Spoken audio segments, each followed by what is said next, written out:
Welcome to Samba Samba. Enjoy the video. You start by adding screen recording to Control Center so it's available instantly. Open Settings, then tap Control Center and locate Screen Recording. Tap the plus icon to add it. Once done, verify the control shows under Included Controls. Make sure you see microphone audio available as an option when you long press the control later. This step makes the control visible. Without it, you can't start recording from the swipe gesture, so do this before continuing. Once added, open Control Center by swiping from the top right or bottom edge depending on your device. Press and hold the screen recording icon to reveal options.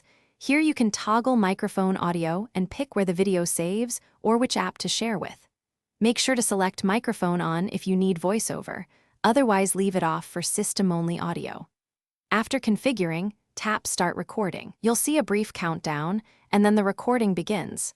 This lets you capture the exact moment you need.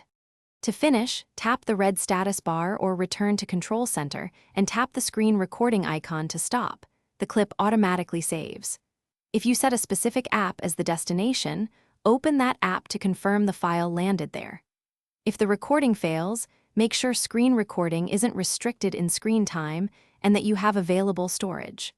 Also verify microphone permissions for audio issues. These final checks ensure your video is preserved and that future recordings work reliably. Thanks for watching. Consider subscribing if we helped you.